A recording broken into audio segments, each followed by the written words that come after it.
आयुर्वेद अमृता नाम इस चैनल में आपका स्वागत है। दोस्तों, आज हम बात करेंगे ड्राई कफ के बारे में। हाँ, आप स्क्रीन पे देख रहे हैं कि मेरे पास में मोरपीच है। तो हाँ, इसलिए मोरपीच है कि यही मोरपीच ड्राई कफ में चमत्कारिक रिजल्ट देने वाला एक औषध है। तो ड्राई कफ में क्या होता है? तो ड्राई कफ में गले में ड्राइनेस फील होती है, खींच करना पड़ता है, और साथ में जब वो बढ़ जाता है तो ड्राई खांसी के अटैक आना स्टार्ट हो जाता है। पहले थोड़े दिन वो हल्की सी खांसी रहती है ऐसा होता है, बाद में धीरे धीरे उसका अटैक बढ़ता जाता है।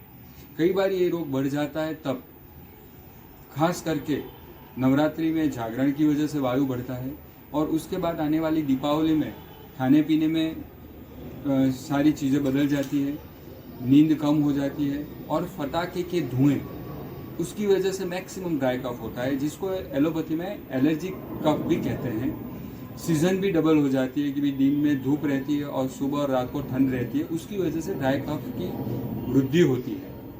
तो आजकल हम जो पेशेंट देखते हैं उसमें ज़्यादातर ड्राई कफ वाले या ड्राई खांसी वाले पेशेंट मैक्सिमम आते हैं। तो उस टाइम पे ये जो आप देख रहे हो मोरपीच है, वो बहुत बड़ी आशीर्वाद के रूप में हमें उपयोगी सिद्ध होता है।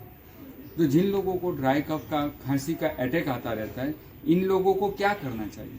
सबसे पहले तो उन लोगों को खाने पीने में टमाटर है, फर्मेंटेड चीज़ है, सींग है, बादाम है, ठंडी चीज़ें हैं, ये बंद कर देना चाहिए। दूसरे नंबर पे उन लोगों को दिन में 2 बार नाक में घी या कैस्टर ऑयल लगा के गुनगुने पानी में पिसा हुआ अजवाइन डाल के भाप लेनी चाहिए।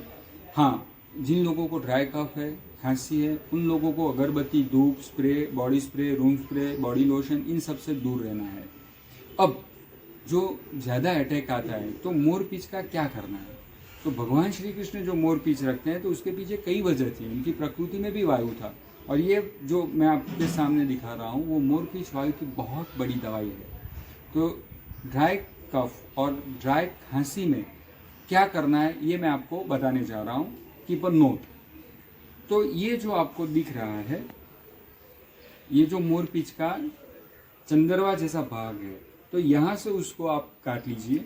फिर ये बीच वाला भाग आ जाए, इस प्रकार इन सब पोर्शन को कैंची से आप दूर कर दीजिए। फिर एक घी का दिया जलाएं, घी में रुई को करके, और बाद में इसे दूर से पकड़ के घी के दिए में इसको जलाना है। हल्का सा उसको अग्नि की आंच देके दूर कर लीजिए, अपने आप जल जाएगा और उसकी ब्लैक कलर की राख तैयार हो जाएगी।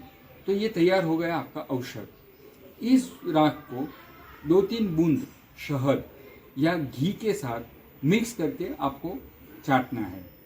यदि आपको खांसी का वेग बहुत आता है तो दिन में 2 बार ऐसा कीजिए, मॉर्निंग में और रात को सोते वक्त। और कम है या रात को ही ज़्यादा अटैक आता है या अर्ली मॉर्निंग ज़्यादा अटैक आता है तो रात को सोते वक्त इसको जलाकर उसकी भस्म को 2-4 बूंद शहद या घी के साथ लगाकर चाटना है।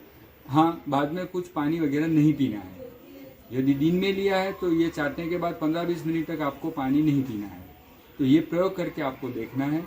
यदि कॉन्स्टिपेशन है तो रात को सोते वक्त 2 चम्मच कैस्टर ऑयल या घी जो आपको अनुकूल है वो गुनगुने पानी के साथ या हल्का गुनगुना गर्म जैसा दूध में डाल के लेना है। दोस्तों, ये प्रयोग कई बार हमने आजमाया हुआ है और कई लोगों को उससे कल्पनातीत लाभ होता हुआ देखा गया है। तो यदि आप ड्राई कफ से या ड्राई खांसी से परेशान हैं तो ये मोर पंख का उपयोग करके इस रोग से मुक्त हो जाइए। धन्यवाद, नमस्कार।